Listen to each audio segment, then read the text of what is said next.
Halo Sobat Cuan, Assalamualaikum warahmatullahi wabarakatuh. Balik lagi di channel saya, Mas Anton, investment spesialis dari PT Mirasya Sekuritas Indonesia. Nah, di video kali ini saya akan memberikan review beberapa saham yang mungkin menarik untuk kita cermati pada perdagangan saham besok Selasa tanggal 23 April 2023. Nah, seperti biasa, sebelum saya mereview saham-saham yang akan kita bahas malam hari ini, saya akan mereview pergerakan IHSG selama sepekan terakhir. Nah, kalau kita lihat IHSG hari ini ditutup turun tipis di level 7.073 atau turun 13,4 poin ke 0,19%. Jadi kalau kita lihat mengenai IHSG memang tidak lepas dari sentimen yang beberapa kita dengar ya, karena memang di Timur Tengah sana memang kemarin ada eskalasi ya antara Iran dengan Israel. Jadi ada perang antara Iran dan Israel ya, meskipun itu hanya pembalasan dari Iran ke Israel karena memang ada eh, serangan dari Israel ke Iran seperti itu. Namun eskalasi tersebut menyebabkan harga komoditas dunia terutama oil, kemudian gold, terus kemudian timah, nikel, semuanya naik signifikan. Bahkan memang kalau kita melihat rupiah juga sangat tertekan ya. Kemarin sempat di area 16.200 sekian. Ini agak-agak worry ya, karena kalau misalnya rupiah nanti terus melemah hingga mencapai 16.500 atau bahkan 17.000 ya, amit-amit. Nah, itu akan membuat defisit ya, defisit CAD dan kemudian itu juga akan mempengaruhi beberapa emiten yang memiliki bahan baku impor atau hutang dalam dominasi dolar dan akhirnya ya rupiah kita melemah dan dolarnya menguat karena banyak investor asing yang net sell di SBN kita atau surat obligasi ya di Indonesia dan juga pasar saham gitu loh. Dan hasil juga membuat IHSG turun lumayan signifikan ya dari 7.454 sampai kemarin low-nya hari ini ya, maaf, hari ini low-nya di 7.026 meskipun akhirnya ditutup di atas dari lower low-nya seperti itu. Nah, namun berdasarkan historis dari tahun ke tahun, memang Furin ini setelah libur panjang Lebaran itu selalu net sell di bursa kita gitu loh. Jadi terlepas isu mengenai perang, kemudian rupiah melemah, kemudian ada lagi sengketa pilpres yang baru saja dibacakan putusan MK hari ini ya. Nah, itu ketiga faktor sentimen tersebut yang mempengaruhi pergerakan IHSG. Nah, namun terlepas dari tiga sentimen yang men-trigger IHSG beberapa pekan terakhir, memang secara historis dari tahun ke tahun memang asing setelah panjang libur Lebaran selalu melakukan net sale seperti itu ya. Oke, kembali lagi ke grafik IHSG. Jadi kalau kita melihat IHSG memang wajar mengalami penurunan. Kenapa saya katakan wajar? Teman-teman cek deh, dari bulan 11 2023 tanggal 1 itu low IHSG di angka 6.639. Kemudian naik signifikan ya hingga menyentuh all time high ya, all time high-nya di 7454 di sini. Nah, ini kenaikan udah berapa persen gitu loh. Jadi wajar kalau terjadi penurunan gitu loh. Ya, banyak sekali ya di luar sana yang mengkaitkan antara wah perang Iran sama Israel ini bisa jadi perang dunia ketiga nih. Alhasil otomatis orang akan cenderung cari investasi yang aman yaitu di emas sebagai lindung nilai atau safe haven gitu loh. Cuman eh, menurut saya ya karena memang apa ya kalau kita melihat kalau analisa saya ya mengenai perang dunia ketiga ini kayaknya jangan sampai ya amit-amit kayaknya sih nggak akan terjadi deh karena memang beberapa negara di Timur Tengah, kemudian beberapa negara apa ya, Sekutu Amerika itu juga mereka menahan diri gitu loh. Karena selain itu juga US juga ada pesta demokrasi yang nanti bulan November, US election gitu loh, pemilihan pemilu juga sama kayak Indonesia. Jadi eh, mereka lebih menghindari konflik gitu loh. Jadi ada beberapa statement juga dari Joe Biden bilang eh, mereka akan di belakang Israel, tapi apa ya, tidak akan membantu Israel untuk menyerang Iran seperti itu. Jadi pernyataan itu yang bisa saja apa ya, ketegangan di Timur Tengah ini nanti akan mereda gitu loh. Jadi itu cuman untuk sementara ini ya karena memang sentimen aja sih, sentimen aja yang mempengaruhi beberapa outflow asing seperti itu. Terlepas memang setiap libur panjang lebaran memang asing memang keluar gitu loh teman-teman. Dan memang indeksnya udah tinggi, jadi wajar penurunan beberapa pekan terakhir. Oke ya, dari sisi grafik kita lihat untuk IHSG ini secara MACD memang ini kelihatannya masih distribusi. Tapi secara momentum ini sudah menunjukkan oversold atau jenuh jual. Sehingga secara momentum ini sudah lumayan murah teman-teman ya. Nah, terus kemudian kalau kita lihat support IHSG itu kisaran ini ya teman-teman ya, 7040 ya. Nah, ini kisaran 7040. Nah, tadi low-nya sempat di 7026, kemudian kena rejection dan kemudian rebound. Nah, kalau misalnya IHSG ini tembus dari 7000, ya besar kemungkinan IHSG bisa mencoba ngetes area level di 6800 ya. Nah, ini jangan sampai ya, ini area krusial ya. Apalagi kalau sampai turun ke area support terakhir nih, support paling kuat di 6600 kayak gitu. Nah, tapi selama IHSG kuat di atas 7000, ya dia akan membuat pola mantul atau rebound terlebih dahulu ya. Dan kalau kita lihat ini beberapa kali udah candlenya 2 hari ini membentuk pola apa ya, ada shadow-shadow atau ekor di bawah ini menandakan tekanan buyer atau beli ini udah mulai kuat atau meningkat ya. Nah, ini juga kemudian hari ini terjadi candle ya. Candle ini candle eh, mirip kayak doji ya, meskipun belum terbentuk doji, tapi ini menandakan bahwasannya ada tarik menarik yang cukup kuat antara buyer dan seller teman-teman. Jadi harapannya besok Selasa IHSG bisa rebound. Karena kenapa? Salah satu sentimen yang men-trigger IHSG itu sudah apa ya? Sudah kebuka gitu loh. Ya itu ya istilahnya sengketa Pilpres di MK itu sudah dijabarkan di publik gitu loh. Sehingga putusannya sudah selesai, 02 yang menang dan berarti terjadi pemilu hanya satu putaran dan itu meminimalisir ketidakpastian pasar di mata asing seperti itu teman-teman.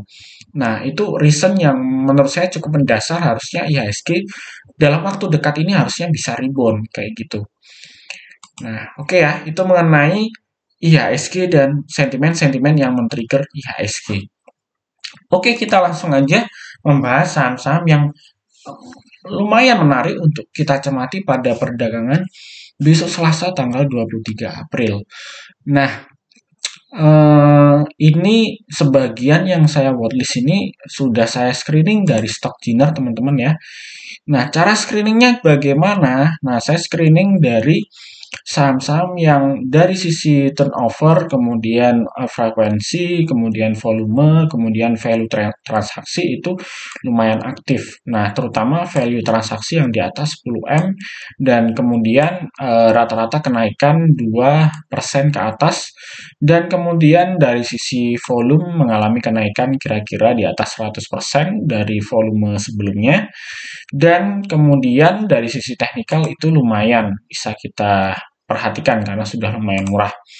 Oke, kita langsung aja ke saham pertama yaitu BBNI ya. BBNI hari ini ditutup rebound naik di level 5.350 atau naik 125 poin ke 2,39%. Kita langsung masuk chartnya BBNI. Oke, dan ini saya pakai aplikasi Hotspeed Miraset ya. Jadi buat teman-teman yang sudah punya akun Miraset, bisa langsung aja install Hotspeed, kemudian pilih kode 0500 atau pilih Chat and News, pilih multichat kodenya 0500. Dan di sini saya pakai indikator Bollinger Band, kemudian saya pakai volume chart, kemudian momentumnya saya pakai RSI, kemudian saya pakai MACD juga. Oke, saham yang pertama adalah BBNI. Jadi BBNI ini adalah salah satu big cap dari four big cap di Indonesia ya. Ada BBCA, ada BBRI, Mandiri, kemudian BBRI. Nah, kenapa saya pilih BBNI? Karena porsi asing di BBNI ini nggak begitu besar ya.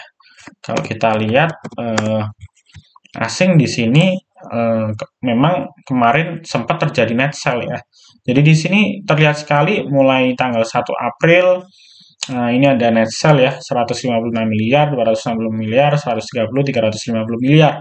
Nah, tapi setelah itu asing cenderung net buy dan ini satu-satunya bank big cap yang menurut saya asing sudah mulai masuk pelan-pelan. Kemarin tanggal 17 asing masuk 100 miliar, kemudian ada net sell tipis dan 2 hari terakhirnya ada net buy 18 miliar dan 27 miliar. Oke ya. Nah, kemudian kalau kita lihat BBNI di sini clear ya, grafiknya ini clear, jadi ini nggak ada gap ya, nggak ada gap. Nah, ini ada gap di sini, udah ketutup di sini ya. Ini ada gap di atas, jadi otomatis ada probabilitas sahamnya nanti akan naik ke area 6.000 ya, sebelum akhirnya bullish ya. Nah, ini masih cenderung downtrend dan sideways ya. Nah, terus namun secara trendline jangka menengah panjang saham ini masih bullish ya, masih uptrend dan ini memang sempat turun di bawah MA 120. Dan kalau kita lihat ini candlenya sudah tidak membentuk new low atau harga terendah baru. Ini penting karena new low ini menandai bahwasanya saham itu pergerakannya sudah mulai mencoba untuk bullish gitu loh. Oke. Kemudian kalau kita lihat dari sisi volume ini kenaikannya mencapai 119% untuk hari ini ya. Kemudian secara momentum indikator RSI ini sudah menunjukkan sinyal buy. Ini ada tanda panah merah buy. Yang warna biru ini menunjukkan oversold jenuh jual ya. Artinya harga sudah cukup murah. Kemudian kalau misalnya berwarna merah seperti ini biasanya kita sebut sebagai overbought atau istilahnya jenuh beli seperti itu teman-teman. Oke, secara momentum sudah murah tapi secara MACD ini memang masih distribusi karena ini masih di bawah. Cuman ini karena memang ini merupakan lagging indikator ya, istilahnya seiring berjalannya waktu nanti ini akan bergerak ke atas ya. Dan kita perhatiin ini RSI ini sudah bagus gitu loh, tinggal tancap gas aja sebetulnya gitu loh. Dan kalau kita melihat hari ini closing di 5.350 dan ini area support yang kemarin ditembus jadi area resist sekarang ya. Jadi kalau besok udah lewat ya, lewat 5.350 bahkan lewat 5.425, saham ini berpotensi naik hingga ke level 5.700 target resist berikutnya. Nah, antara ini ke sini itu ada kans kenaikan sekitar 5% ya, teman-teman. Buat blue chip kenaikan 5% itu cukup lebar, cukup besar ya, apalagi di momentum crash kayak gini, itu bisa saja tercapai dibanding hari-hari biasa. Karena hari-hari biasa blue chip bank itu kenaikan cuma 1%, 1,5% sampai 2% itu udah mentok. Jadi ini momentum sekali teman-teman. Sayang kalau misalnya teman-teman nggak masuk atau takut gitu loh. Nah, pakai porsi money management yang sesuai dengan resiko profil teman-teman. Oke ya. Namun apabila ternyata besok gagal menembus 5.350, saham ini berpeluang lagi untuk turun ngetes antara 5.150 sampai 5.050 ya, area bottom spotnya seperti itu. Nah, ini tergantung strategi teman-teman. Kalau teman-teman trading ya bisa stop loss kalau saham ini ternyata turun ya, turun di bawah 5.200 ya, 2-3%. Cut loss saja kalau teman-teman memang trade plan-nya scalping gitu. Tapi kalau trade plan-nya apa namanya jangka menengah panjang ya ini bisa di hold dulu, turun tampol lagi karena memang ini sudah di bottom ya ibaratnya tuh gitu. Oke, saya rasa BNI cukup. Kita langsung aja ke saham berikutnya yaitu PTPP ya. Nah, eh, sebetulnya saya nggak apa ya kurang begitu suka dengan konstruksi karena hampir semua BUMN konstruksi itu di kita sekarang jelek. Wika lagi suspend, Waskita lagi suspend, bahkan Wika ini posisi lagi red issue tapi disuspend gitu loh. Terus apalagi ya? Ya mungkin cuman Adi sama PTPP yang bisa dilihat. Kalau dari sisi fundamental, dari semuanya PTPP yang paling bagus karena hutangnya yang paling kecil. Istilahnya seperti itu. Tapi meskipun hutang PTPP paling kecil dibanding ketiga BUMN konstruksi yang lain, tetap aja hutang dari PTPP itu gede gitu loh. Hanya saja memang PTPP ini secara teknikal kalau kita lihat secara momentum memang udah oversold banget. Terus kemudian dengan putusan dari MK sengketa Pilpres itu memenangkan 02, artinya IKN 100% nanti bakal jalan dan itu harusnya menguntungkan buat saham-saham atau perusahaan yang kena sentimen dari IKN, istilahnya seperti itu teman-teman.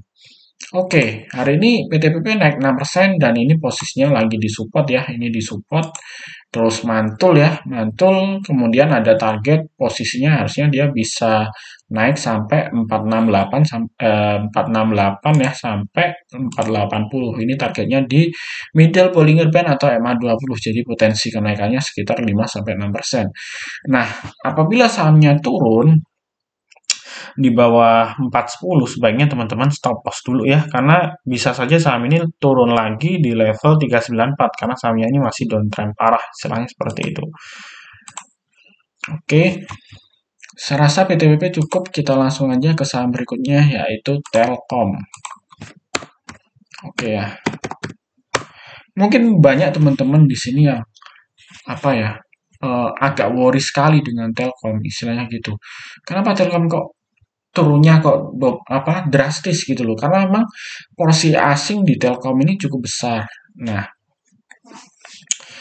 porsi asing di Telkom ini satu cukup besar. Kemudian apa ya? Kita lihat memang Telkom ini nanti akan ada Starlink ya dari apa namanya dari eh, Elon Musk yang masuk ke Indonesia gitu loh dan itu saya kurang kurang ini ya masih simpang siur ya beritanya ya ada yang mengatakan Starlink nanti akan apa ya pakai infrastruktur dari eh, ISAT ada yang bilang pakai infrastruktur dengan Telkom katanya Erick Thohir seperti itu ya cuman ini masih spekulasi banget mengenai hal itu gitu loh. Nah, kemudian kalau kita lihat Telkom itu memang ada, setahu saya memang ada beberapa eh, dominasi hutang dalam bentuk dolar dan ini kalau misalnya rupiah melemah terus memang bisa terjadi pembekakan hutang ya di situ ya. Ya, itu mengenai fundamentalnya. Tapi kalau kita lihat rata-rata PBV terakhir Telkom 5 tahun terakhir ya memang lumayan untuk harga sekarang gitu loh. Nah, banyak yang takut bahwasannya Telkom ini bisa jatuh lebih dalam karena memang outflow asing memang cukup besar. Ya, saya setuju. Telkom bisa saja turun lebih dalam karena ini sudah memasuki fase downtrend Telkom. Nah, kalau kita lihat weekly chart-nya ya, kita bisa tarik garis di sini sebetulnya. Nah, ini gambaran weekly chart dari Telkom teman-teman. Nah, kalau kita tarik trendline di sini untuk weekly chart. Nah, ini dia gagal untuk menembus weekly chart-nya dari Telkom nih kemarin waktu tertinggi di 4.200 ya. Nah, gagal akhirnya turun ya, turun dan kalau kita lihat ini eh, tarikan garis ini juga sesuai ya. Ini juga sesuai. Ini sudah disupport, ini sudah disupport mantul, ini sudah disupport. Ini harusnya tinggal mantulnya aja. Dan ini ada gap yang cukup lebar di sini teman-teman ya. Nah, 3430 ya. Nah, itu gapnya di situ harusnya bisa kejar dalam waktu dekat ya. Nah, kemudian sentimen sorry, maksud saya support berikutnya itu ada di area ini ya. Ini kalau misalnya 3000 jebol, nah kalau 3000 jebol bisa saja Telkom ke area 2800 sampai 2600-an gitu loh. Nah, ini kondisi terburuk Telkom gitu loh teman-teman ya.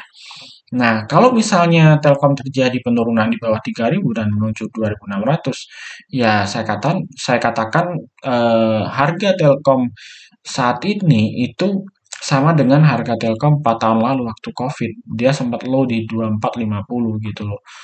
Nah, ketika terjadi penurunan yang cukup tajam di weekly chart-nya, itu selalu ada rebound di Telkom gitu loh. Sebetulnya kalau kalau menurut analisis saya di 3000 itu adalah support yang cukup kuat gitu loh. Jadi sulit ditembus ketika kena 3000 rebound, kena 3000 rebound. Karena ini sideways panjang teman-teman. Nah ini di 3000 ini sideways panjang gitu loh. Jadi rasanya sangat sulit Telkom turun di bawah 3000 kecuali BCA-nya turun di bawah 9.000, IHSG-nya kebanting ya mungkin bisa saja dia kena 3.000 gitu loh. Atau IHSG-nya di bawah 7.000 ke 68 bisa saja Telkom di bawah 3.000 gitu loh. Tapi untuk sementara menurut saya sulit, tapi bisa saja terjadi. Nah, trade plan-nya tergantung teman-teman karena Telkom ini kan blue chip ya istilahnya dan setiap tahun juga rajin kasih dividen sama kayak Astra atau big cap bank yang lain. Nah, kalau saya melihat teman-teman bisa manfaatin momentum Telkom, terus kemudian BNI, BRI, blue chip yang lain untuk invest ya istilahnya. Jadi kalau teman-teman invest di saham blue chip ya, apalagi yang kondisi murah, itu opportunity sebetulnya. Karena saham blue chip itu baliknya cepat gitu loh. Kalau kondisi makronya itu globalnya udah normal, ya kalau kita lihat di nanti di laporan kuartal 1 2024 laba-laba apa namanya laba-laba blue chipnya bagus semua ya nanti bisa rebound. Kalau Telkom kemarin sudah keluar memang pendapatannya naik tapi memang net marginnya memang turun ya tapi turun tipis gitu loh. Oke ya teman-teman ya ini gambaran weekly chartnya jadi harusnya kalau dia bisa rebound ya dalam waktu dekat dia bisa ke sini ya harusnya. Nah sebelum nanti dia turun lagi ke bawah kalau kita lihat pandangan weekly chartnya seperti itu. Nah oke. Nah, itu mengenai weekly chart Telkom. Nah, ini kalau kita lihat secara momentum ini juga sudah oversold banget. Jadi ini tinggal nunggu waktu aja saham ini rebound. Oke. Nah, kalau misalnya teman-teman mau ada rencana untuk scalping Telkom, itu sebetulnya perhatiin aja di sini ya, di transaksi ini ya. Selama selama sell-nya ini lebih gede daripada buy, itu teman-teman jangan maksa untuk apa namanya hajar ya, jangan maksa untuk scalping gitu loh, karena biasanya sore juga masih dibanting lagi. Nah, ini kita lihat hari ini Telkom masih net sell 99 miliar, kemarin sempat net buy. Setidaknya kalau kita lihat Telkom meskipun di sini satu bulan ini dia net sell asingnya keluar nyaris 3,6 triliun, tapi ini 2 hari ini sudah mulai ada perbaikan ya, maksudnya sell-nya itu sudah mulai mereda gitu loh istilahnya. Oke ya, itu mengenai review Telkom. Saham berikutnya yaitu NCKL, teman-teman. Oke, NCKL ini teman-teman lihat, memang ini lagi sideways ya. Tapi saham yang sideways gini juga apa ya, opportunity juga karena kita lihat ini saham sudah sideways di bawah. Biasanya kalau saham sideways di bawah itu tinggal bullish-nya aja. Nah, ini tutupnya pas di resist, teman-teman. Nah, ini pas di resist. Nah, ini area range support resistannya.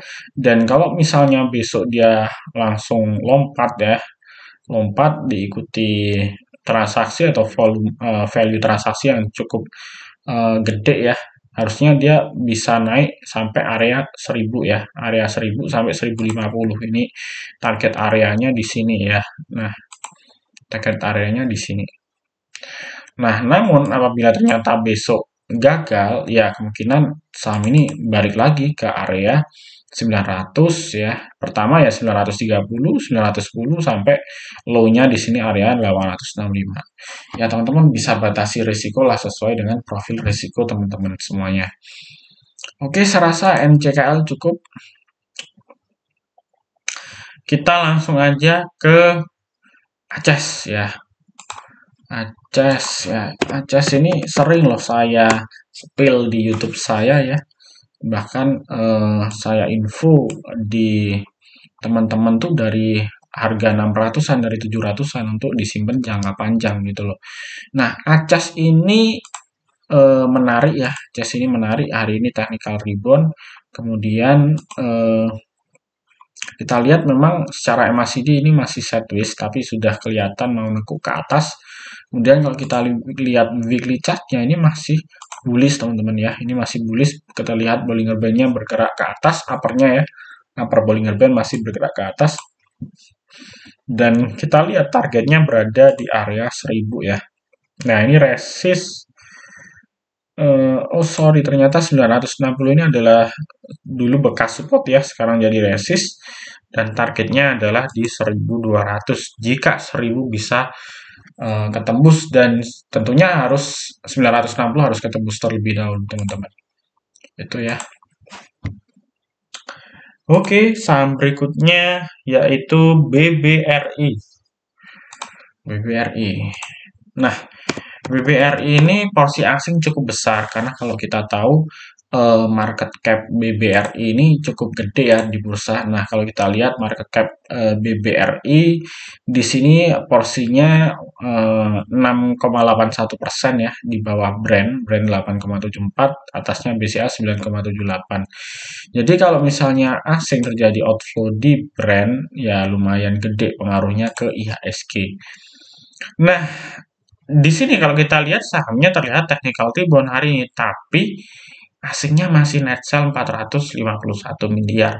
Jadi lumayan gede ya, kalau saya lihat asingnya masih net sell cukup gede ya. Nah, ini apa namanya? Lumayan apa ya? Lumayan masih mengkhawatirkan karena transaksinya mencapai 1,7 triliun pagi ini. Sorry, satu hari ini gitu. Nah, kalau kita lihat secara chart untuk BBRI itu sama, sebetulnya sudah cukup murah. Secara momentum ini juga sudah oversold ya. Jadi tinggal reboundnya aja. Nah, cuman ini sebetulnya kurang dikit loh. Ini sebetulnya kurang dikit. Saham ini harusnya bisa tutup gap ya di sini. Nah, ini sorry, ini sekitar 5.100 ya, harusnya bisa tutup gap di. Nah, ini tadi low-nya 5150. Sebetulnya kurang 50 poin dia ketutup, dia naiknya bisa enak gitu loh. Tapi di atas juga ada gap nih di sini. Nah, 5.600 ya. Jadi kenaikan terbuka ya, bisa ke 56, 55 sampai 56 gitu loh. Nah, tapi ya teman-teman kalau misalnya invest BBR ini pilihan, kalau saya sih nomor satu ya. Jadi kalau teman-teman invest ya meskipun asing outflow gede segitu ya teman-teman tetap hajar aja gitu loh. Karena emang secara fundamental untuk BBRI bagus gitu loh. Tapi kalau teman-teman trading beli sore jual pagi atau mungkin scalping ya lihat dulu momentumnya ya. Kira-kira asingnya arusnya masih deras apa enggak istilahnya gitu. Oke ya, jadi best buy-nya di area ini sebetulnya 5.100. Tapi teman-teman bisa cicil beli dikit-dikit dari harga sekarang ya. Karena kita nggak tahu bottomnya saham itu sampai berapa gitu loh. secara teknikal memang harusnya bisa ke 51 atau bahkan ke area ini ya 5.000 ya. Nah, yang 5.000 ini. Nah, ini juga support juga di sini. Nah, ini ada gap tipis ini juga belum ketutup. Nah, bisa saja ke sini di 5.000 gitu. Itu ciamik sih harganya kalau bisa kena sana gitu.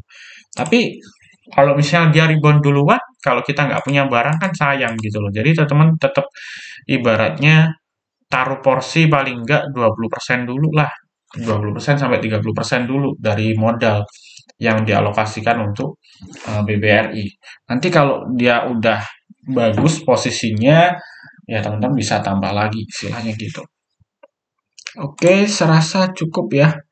Kita langsung aja ke saham berikutnya, yaitu TINS. Oke, TINS kemarin di part review saya sebelumnya juga sudah saya review ya. Targetnya ke 1.200, pertama nanti akan ke 1.000 dan hari ini kejebol beneran ya. Kejebol ya. Kalau teman-teman nonton YouTube saya sebelumnya, saya review TINS dan 1.000 kejebol. Happy cuan buat teman-teman yang trading saham TINS dan targetnya nanti akan ke 1.200.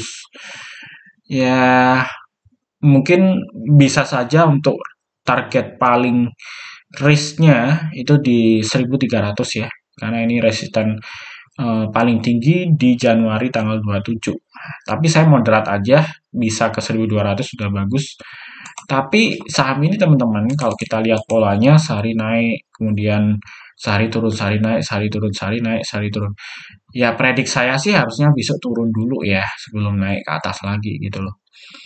Sentimen berikutnya memang harga komoditas lagi tinggi-tingginya. Kemudian kalau kita melihat Rusia itu kemarin baru diembargo apa namanya untuk tambang-tambangnya terutama untuk timah dan nikel tidak bisa diperdagangkan di LME ya di London.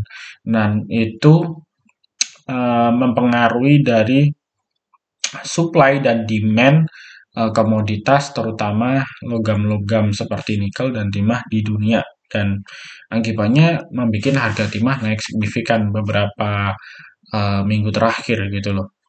Itu ya, itu sentimen globalnya.